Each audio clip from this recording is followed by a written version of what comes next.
একদিন হজরত সুলাইমান আলাইহিসসালাম তার বিশাল সেনাবাহিনী পরিদর্শন করছিলেন।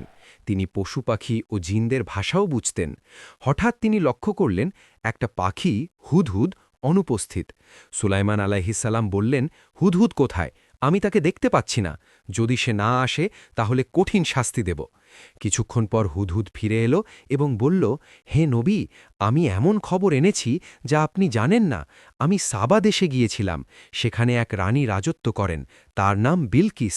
তার বিশাল সিংহাসন ও প্রচুর সম্পদ আছে, কিন্তু দুঃখের বিষয় তারা সূর্যকে সিজদা করে, আল্লাহকে নয়।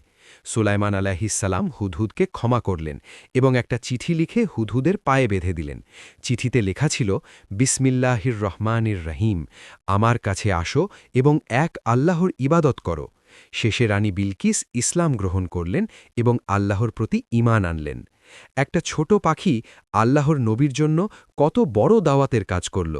তুমিও আল্লাহর পথে ছোট্ট একটা কাজ করো, ইনশাআল্লাহ বড় সওয়াব পাবে। সূরা নামল আয়াত ২০ থেকে ৪৪।